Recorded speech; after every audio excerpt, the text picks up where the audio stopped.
ముంబైలో ఉన్న పెద్ద పెద్దోళ్ళ పేర్లు, ఫోన్ నంబర్లు, అడ్రస్లు. అసలు ఏం జరుగుతుంది ఇక్కడ? బిజినెస్ సార్, వాళ్ళంతా మా కస్టమర్స్. Shut up! నాటకాలు ఆడుకు, స్ట్రైట్ గా మాట్లాడు. మీరు తట్టుకుంటానంటే స్ట్రైట్గా మాట్లాడతాను సార్.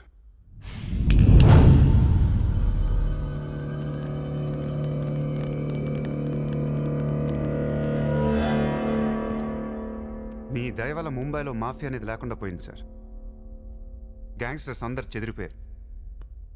ముంబైలో బాయ్ అనేవాడిని లేకుండా చేసి పారేశారు సార్. ఇండియా దిక్కులేంది అయిపోయింది. ఎన్ని సెటిల్మెంట్స్ ఆగిపోయాయి తెలుసా సార్ మీకు? ఎన్ని ప్రాపర్టీస్ పెండింగ్లో పడిపోయాయి తెలుసా సార్ మీకు? కొన్ని వేల కోట్ల ట్రాన్సాక్షన్స్ ఆగిపోయాయి సార్. మీ పోలీసులు, మీ కోర్టులు తీర్చిన ఎన్నో ప్రాబ్లమ్స్ బయట మాఫియా సెటిల్ చేస్తుంది. అలాంటి మాఫియాని తొక్కేస్తారు సార్. ఏం చేసింది సార్ మాఫియా? మేమన్నా పబ్లిక్ని చంపేస్తున్నాం, రోడ్డు మీద పడి రేపులను చేస్తున్నాం? లేదే. ఇండియాలో మీరు ఏమీ చేయలేని డబ్బున్న బడా బడా సాల్తీలతో ఆడుకుంటాం సార్. ఏంటి సార్ మీ ప్రాబ్లం? ఏంటి సార్? సార్ ఆకలేస్తుందంటే ఎవడు అన్నం పెట్టాడు సార్. అదే 1000 రూపాయల మొబైల్లో ఇంత సిమ్ కార్డ్ వేసి ఒక్క ఫోన్ కాల్ కొడితే కారిపోతుంది సార్. అరగంటలో 1 కోటి రూపాయలు వస్తాయి. నేను వచ్చింది అందుకే సార్.